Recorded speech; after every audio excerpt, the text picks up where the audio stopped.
Fusion quick tips are what I do when I'm in a bind, way behind, and looking to make a deal. I know. I outdid myself on this model. I'm continually surprised how many people don't know about this data panel where your projects are located. If you click on this arrow up here, you can see all your projects and organize them, make new ones, and keep your data straight. Like this one right here called Save Formats. Up in here, you can do some useful stuff like invite other people to access data in the projects. I'm inviting my friend Paul Soey to work on this complicated model with me.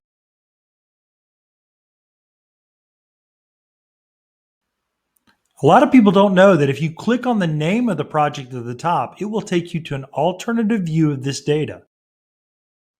When I say alternative, I don't mean patchouli and dreadlocks. I mean a web browser interface that anyone can use, even somebody that's not a Fusion user. I can do a lot of useful stuff here, like export files in any format I might like, or I could even share files or copy them, rename them, whatever I need to do.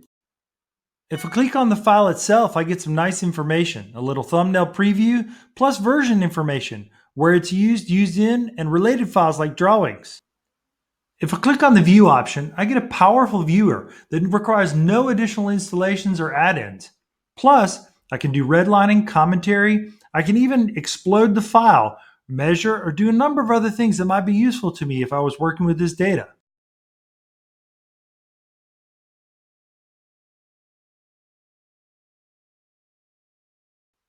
If I go to the global view of all my projects, I can even see what everybody's been up to.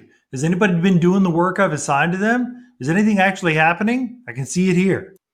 The web browser project view is a very powerful tool that people can use even if they aren't Fusion 360 users. It's a great way to collaborate, and I hope more of you will be able to use it in the future soon.